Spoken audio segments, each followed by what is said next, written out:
Welcome back to the show, everybody. This is the Upper Tier Podcast. It's a kind of a bonus pro wrestling weekly show that we're now doing with Dark Side of the Ring back on our screens. We're here to review episode 2, season 5, The Buff and the Bagwells. What an episode this was. Again, some interesting bits in it and stuff like that, but not dark as we know from Dark Side of the Ring where they can go sometimes, but certainly a very interesting story. Starts off in a very poignant way where he's in the office on the chair. Looks great, I have to say, because he's been in some really kind of interesting places in his life and stuff like that. He's come close a few times to leaving this planet, and we'll talk about some of those things as well, but it's a poignant moment for him. He's going around the office and there's all different pictures up there. You can tell how proud his parents were of him, of his achievements, or at least some of them.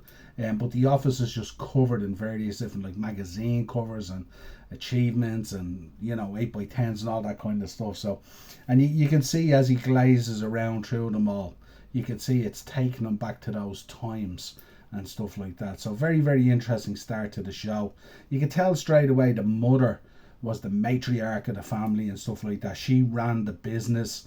It was a massive business. They were a huge lumber business, made an awful lot of money. Shame it fell apart and stuff like that. But the mother was seriously driven, no matter what it was. And even when the business went and Buff went out into the wrestling to kind of rescue the finances of the family and all that kind of stuff, you can see even then how driven she was as well to push him on and all that kind of stuff. Got married very early as well, had 3 marriages, but the first one I think they said was he was 18 or something like that. So early to get married, absolutely crazy. Then they talk about, like, you can tell from the start the love for his family that he had and stuff like that, and there was a genuine love there in the family. Like, with the business being so strong, they used to spoil him, and it's a real story of having it all and losing it, and becoming a star in wrestling and having it all and losing it again.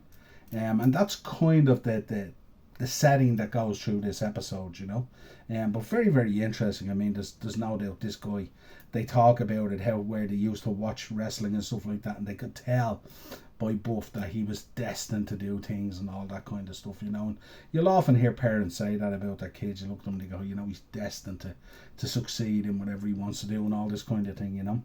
The parenting is an interesting dynamic because the dad's quite quiet. Obviously the mum passed away in 2021, a huge loss. Anyone out there who's a son who was close to their mother and lost them knows the heartbreak of that and how difficult it is to get through it. There's just a unique bond between a son and a mother. But the dad's he seems quite calm in this episode, but they do recall instances where he went on an absolute mad one. They're talking about him shooting up a load of geese and all that kind of stuff, and then it talks about how they got into the confrontation, that the dad was taking out the gun and he was shooting stuff up and all. He got into a confrontation with the mother.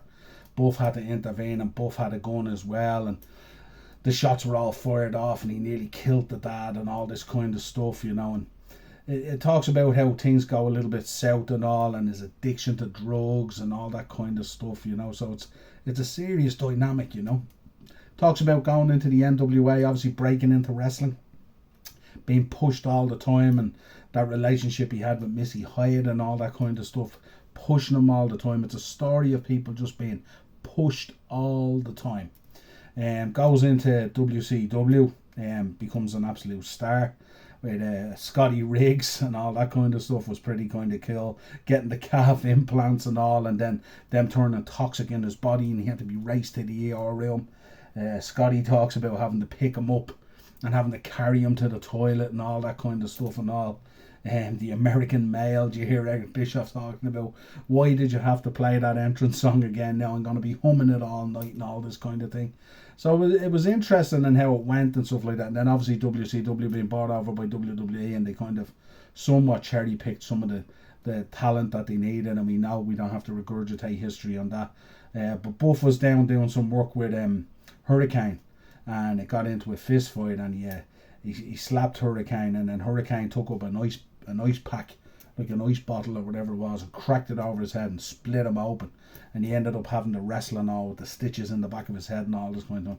In the meantime, he had been going down really bad paths and all that kind of stuff, and another marriage failed, and you go into a dark area, and then, to top it off, then with the mum passing away, he went into a really, really bad place. And then it talks about, the consumption of alcohol and pills and pain pills and all that kind of stuff. And, it talks about the car crash that he was in, the one where he fell asleep at the wheel and nearly killed himself. Then it happened again where he fell asleep and he drove the lorry, or he drove the truck into the Jeep or whatever it was, into the side of a building where it was a toilet. He didn't know how people weren't killed and stuff like that and all. And so many times he came close to dying, and it was just it's an interesting concept on it.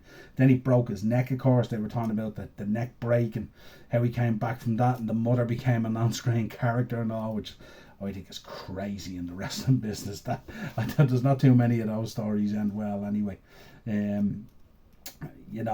This is all this other thing, the fight with Shane Helms we touched on as well and stuff. But interesting stuff that came out of it. He rolls his Jeep, he was in an induced coma, all these kind of things. He was 11 years wrestling on the indies. 1 minute he's main eventing, and the following week in WWE, after the Helms situation, he got fired. So again, this is kind of like having it all to losing it all, the same as what happened with the family business. History repeating itself in that cycle again. The bills were coming in, and then he joins this gigolos thing, which I thought was absolutely crazy. And it certainly turned out to be something totally different than what he thought it was going to be. He had to ring the wife and explain to the wife, what had actually happened and stuff like that, that it was a whole lot more than just these guys showing up and looking good and kind of thing. He described it as nearly being soft porn and all that kind of thing. And then it led to this escort kind of thing, and he joined up this Cowboys and Angels, and he was escorting and all that kind of stuff. Not a great recipe for a solid marriage and stuff like that. Again, falls apart, back into the drugs. Resulted in that other car crash we spoke about. Then the mother obviously was diagnosed with dementia, which is so tough. Anyone who's experienced it, it's horrible to see someone go through it and just fade and fade and fade. Passes away in 2021, and again back on it again. Connected first of all with DDP. So DDP, we know, tends to get involved in these situations, the yoga and all the great stuff he's doing. Supposed to be touted for the Warrior Award this year. Hope he gets it. He's done unbelievable work. He did it with Scott Hall. You have to remember Scott Hall as well on his anniversary as well. He did it with Jake and a number of others. So great to see that he got involved. And I have to say, nowadays Buff looks absolutely great. Thank God. But he reconnected with Scotty Riggs after a number of years as well. And Scotty was in a bad place as well, kind of living in his car, attempted to take his life. Feeling suicidal and all that stuff, and he got Scotty Riggs to come up to DDP's place as well and get sorted out as well.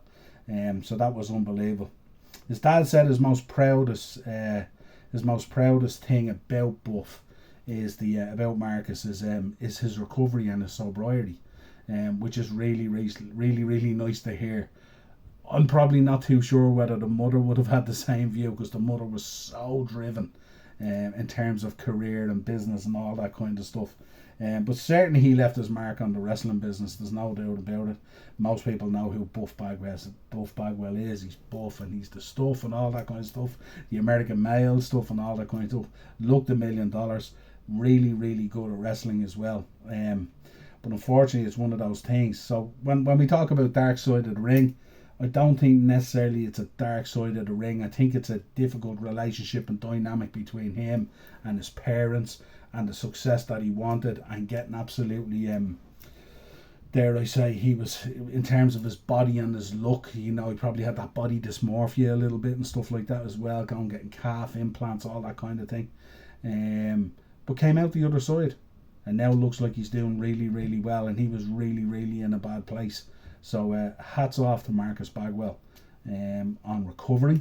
Long may it continue. But again, let us know your thoughts down in the comments. What did you think of this Dark Side of the Ring Season 5 Episode 2, Buff and the Bagwells?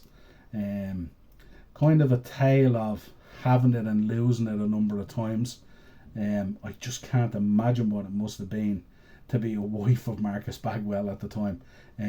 But his wives all speak kind of favourably for him at the moment. They all kind of tend to say that they love him still and stuff like that, and that maybe they feel that maybe it was circumstance influenced some of the things that happened and all that kind of thing. But again, let us know if you enjoyed the episode. What did you think about it? And following on from our earthquake one, thank you so much for the views. Really appreciate it. And if you could, as always, subscribe to the channel, hit the bell notification button, drop a like on the video. And as always, we will be back with you again at 9 o'clock tonight for Thursday Tier Talk with Darren. All the previews, European action, beat the bookie, latest football news, all that. I will be back tomorrow as well with a preview for that huge FA Cup tie, Man United versus Liverpool this Sunday, Patrick's Day, no less, at Old Trafford. So we will talk to you again real soon. Cheers.